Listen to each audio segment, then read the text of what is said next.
trail control. It's got trail control. Trail control. Whoa! What? So Andrew's checking out the new Gladiator here, 2021 Sport Edition. I'm not sure if it's a Sport S. Maybe one of you can tell me. But she's in tonight for a 3/4 inch puck up front. If you don't know, the Gladiator does come with a 1.5 inch rake. So the bed is 1.5 inches taller than the front is. You can kind of see right here. There's my hand. And there's my hand here. So we're gonna level it out just a little bit, not entirely. We're just doing 3 1/4. If you wanted to level the truck perfectly, you would do 1.5. You can stack these pucks from rough country that we'll be using. What do you think, Milton? This is nuts. Look at this. Shows Steering angle. Angle, yeah. And Wait. then like over here, dude. First off, this is way nicer than what I have. The infotainment thing is like crazy. Heated steering wheel. Yep. Seats. Maybe that's like cold weather package. I think it's this. I think this is the Sport S. Oh, really? Yeah. And then look at all this stuff. Yeah, that stuff is really nice. And this is a lot nicer than just the sports one. Yeah. Do you have this little thing right here for your mirrors? Yeah. Oh, okay. Other than that, I think it's pretty much the same, right? Yeah. I think we're gonna put it on jack stands. We don't have a lift available, but that's not a problem. We do it just fine on jack stands, and we'll do that right now.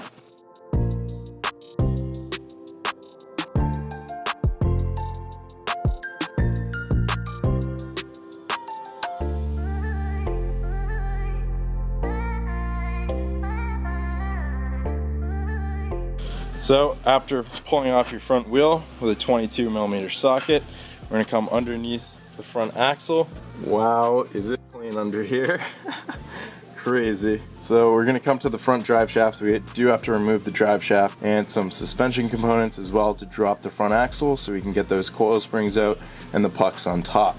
So we're gonna remove these 4 15mm bolts holding on the front drive shaft. With our 4 15mm bolts removed, we can hang our drive shaft up out of the way and move on to the next step. Coming over to the driver's side of the vehicle here, you're going to want to locate your track bar bolt that's mounted to the frame. It's right here. It's a 21mm. We're going to remove the bolt, safely lower the track bar, and retain the bolt for reuse. As you saw, support from a floor jack on our axle here alleviates some pressure on the track bar and makes removing that bolt a lot easier. Will also make removing sway bar bolts and other things a little bit easier. And speaking of sway bar link bolts, we're going to remove the lower link bolt right here, which is an 18mm. This will come out when we lower the jack a little bit.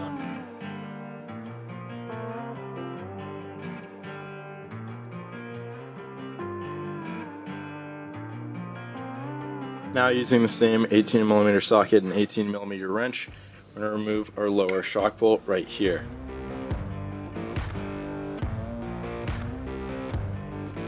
Now using a 15mm, we're going to remove the brake line bracket bolt right here.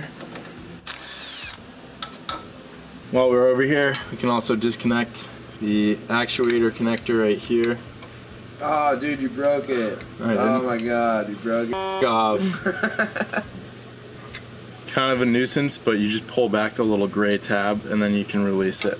Right on top of the differential, there's going to be this little breather tube. You want to release the clamp and pull the hose off. At this point, we should be able to lower the front axle and pull out our coil springs and install our pucks.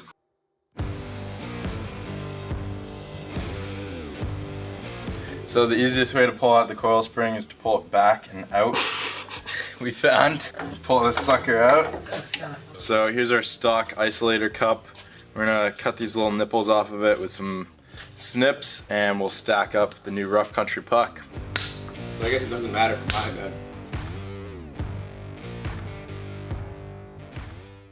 So you're probably starting to see how this works. This little puck goes on top of our stock isolator right here, and that's going to increase the distance by 3/4 of an inch here. You can stack multiple to obtain the lift height you're looking for, but we're just going to be doing one today. See how it looks.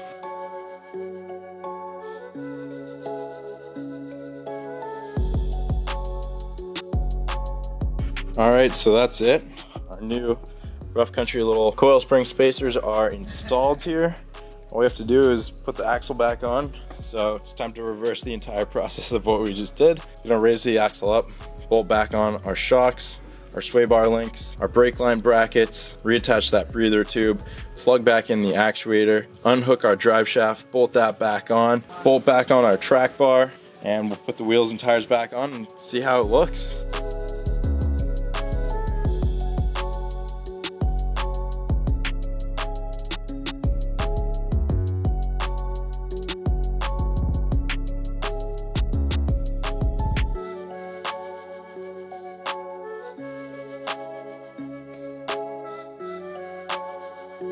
Now put the wheels on.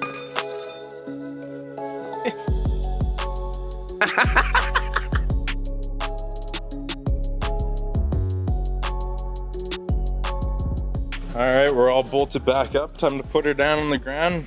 See how it looks. Oh, better grab this bungee cord. Alright, I think that's noticeably taller. You guys remember my hand easily bridged the gap before. Not a very precise measurement, but definitely a noticeable difference. We'll compare this to the rear. Yeah, that's exactly what I was going for.